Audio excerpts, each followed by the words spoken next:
Hello, আসসালামু আলাইকুম viewers. আপনারা সবাই কেমন আছেন? আশা করি সবাই অনেক অনেক ভালো আছেন। আমিও আলহামদুলিল্লাহ ভালো আছি। আপনাদেরকে আজকে দেখাতে যাচ্ছি বড়লোকি খাবারের রেসিপি। বড়লোকি খাবার এই জন্য বললাম, ছোটোবেলায় শুনেছি মা খালাদের মুখে যে আগে নাকি কারো বাসায় রুটি বানাইলে ভাবতো কি এরা একেবারে অসহায় গরিব, লজ্জায় মানুষ দেখলে তাড়াতাড়ি ঢাকে ফেলতো আর লুকিয়ে আড়ালে রুটি বানায় খাইতো। খুব ভীষণ লজ্জা পাইতো। এটা একটা লজ্জার বিষয় ছিল। ভাবতো এরা গরিব হয়ে গেছে সেই জন্য। আর এখন দেখেন যত সব বড়লোকের বাসায় রুটি বানানো হয়। রুটি কিন্তু একটা বড়লোকি খাবার হয়ে গেছে এখন। সকালবেলার নাস্তায় রুটি না হলে হয়ই না। এখন দেখা গেছে গরিব যারা তারাই সকালবেলা ভাত খায়, এরকম একটা পরিস্থিতি, এরকম একটা অবস্থা হয়ে গেছে এই আর কি।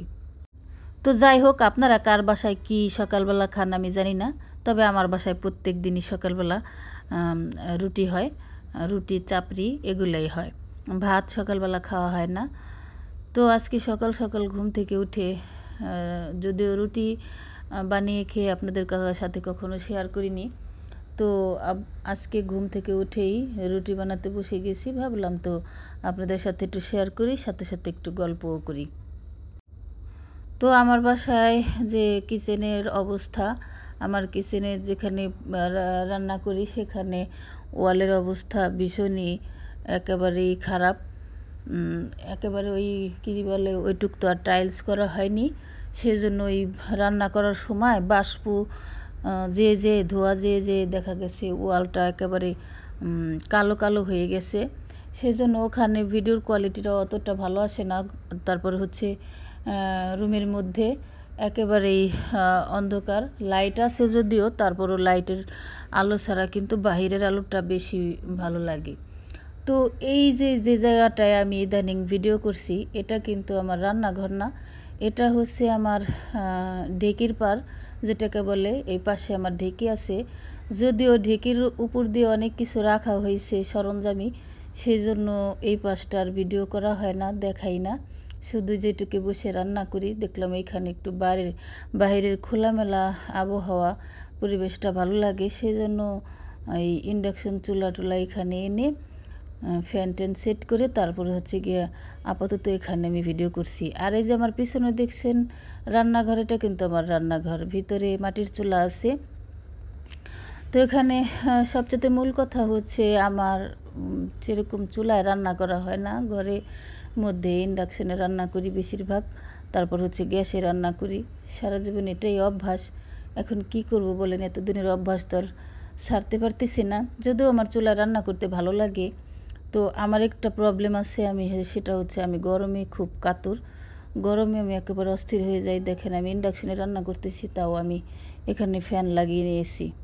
তো চুলায় রান্না করলেও আমি সেই একই কাজ করি, আমি ফ্যানটা লাগিয়ে নিই, টেবিল ফ্যান লাগিয়ে নিই, ওখানে সেট করে নিই। যাই হোক, খুব শীঘ্রই আলাদা একটা রান্নার ব্যবস্থা করতেছি বাহিরে, তো সেখানে আপনাদের জন্য ভিডিও আপলোড করব, ওখান থেকে ওখানেই ভিডিও করব। তো সেই জন্য খুব শীঘ্রই আমি আপনাদের সাথে সেই রান্নার জায়গাটা বা ভিডিও করার জায়গাটা আপনাদের সাথে শেয়ার করব ইনশাল্লাহ। তো সবে মাত্র মাটি টাটি ওখানে তুলতেছি, চুলা টুলা বানিয়ে তারপর সুন্দর একটা পরিবেশ করে ওখানেই ভিডিও করব ইনশাল্লাহ। আচ্ছা বলেন তো, মেয়েদের নাকি টাকার লোভ, কই আজ পর্যন্ত তো শুনলাম না কোনো মেয়ে যৌতুকের জন্য জামাইকে পেটাচ্ছে। তাহলে ছেলেরা কথা বলে কেন বুঝলাম না। যাই হোক, আমার আলু ভাজিটা হয়ে গিয়েছে, এখন আমি গরম গরম ফুলকো ফুলকো রুটি বানিয়ে নেব। তো যাই হোক, যে কথা বলতেছিলাম, আর আমার রুমের মধ্যে যে জায়গাটা আমি সব সময় রান্না করি বাসায়, তো সেই জায়গাটার কি অবস্থা সেটা তো আমি বলছি, তারপর আপনাদেরকে দেখিয়ে দেব এক সময়, যখন ওই বাহিরের চুলার পাটটা আমার ঠিক হয় তখন আমি এই ভিডিওটা এই জায়গাটাও আপনাদেরকে সাথে শেয়ার করব। তো এই জায়গাটা এরকম অবস্থা দেখে একবার ভাবলাম ওটা ভেঙে চুরে ওখানে টাইলস করব। তো দেখলাম হিসাব করে শুধুমাত্র ওইটুক জায়গা টাইলস করতে আমার 10,000 টাকা খরচ হয়ে যাবে। তো করতেও চাইছিলাম, ভাবছিলাম পরের দিনই মার্কেটে গিয়ে টাইলস কিনে নিয়ে আসবো আর মিস্ত্রি বলবো। বাট ইতিমধ্যেই তার মধ্যেই দেখা গেছে আমার পার্লারে কিছু মাল কেনা লাগছে, তো সেই কাজে আমি টাকাটা খরচ করে ফেলেছি আর টাইলসটা করা হয়নি। পরে ভাবলাম কি করা যায়, পরে শেষে ভাবলাম তাহলে ওই জায়গাটা একটু ঘষে মেজে পরিষ্কার করে তারপরে ওই কি যেন বলে ওয়ালে যে স্টিকার লাগায় ওগুলো লাগিয়ে দেব। তো স্টিকারও কিনে আনা হয়েছে, ওই জায়গাটা এখনও পরিষ্কার করা হয় নাই। আমার বাহিরের চুলার পাটটা আগে ঠিক করে তারপরে হচ্ছে আমি ঘরের এই কাজে হাত দেব। তো ওই ওয়ালটা ঘষে মেজে পরিষ্কার করে তারপরে স্টিকার লাগিয়ে দেব, তাহলে জায়গাটা একটু সুন্দর হবে। তারপর হচ্ছে ঘষে মেজে পরিষ্কার করে ওখানে রং করতে হবে বা চুনকাম করতে হবে, তারপর হচ্ছে স্টিকার লাগাতে হবে, তা নাহলে তো ওই জায়গাটায় লাগানো যাবে না। তো এই হচ্ছে অবস্থা। তো বাইরে চুলার পাড়ের জন্য মাটি তোলা হচ্ছে, মাটি তুলে তারপরে ওখানে লেপে পুষে সুন্দর করে চুলা বানিয়ে তারপরে হচ্ছে ওখানে ভিডিও করতে হবে। তো আপনাদের সাথে শেয়ার করব। ওই বাহিরের ওয়ালও আমার একেবারে নষ্ট হয়ে গেছে, যেটা আমার বাড়ির বাউন্ডারির ওয়াল। তো ওই বাউন্ডারির ওয়াল যেটুকু আমার চুলার পাড়ের জন্য পেঁচে গিয়েছে সেটুকু আমি ঘষে পরিষ্কার করে ধুয়ে নিয়েছি। এখন ওখানটাও একটু মানে রং করব না, জাস্ট ওই চুন লাগায় না, সাদা রংটা যেটা বলে, সেই চুনটা লাগিয়ে দেবো যাতে দেখতে সুন্দর লাগে, এই আর কি। তো দেখুন ইতিমধ্যে আমি কি সুন্দর ফুলকো রুটি বানিয়ে নিয়েছি। গরম গরম রুটি, আলু ভাজি আর হচ্ছে ডিম সিদ্ধ করে নিয়েছি।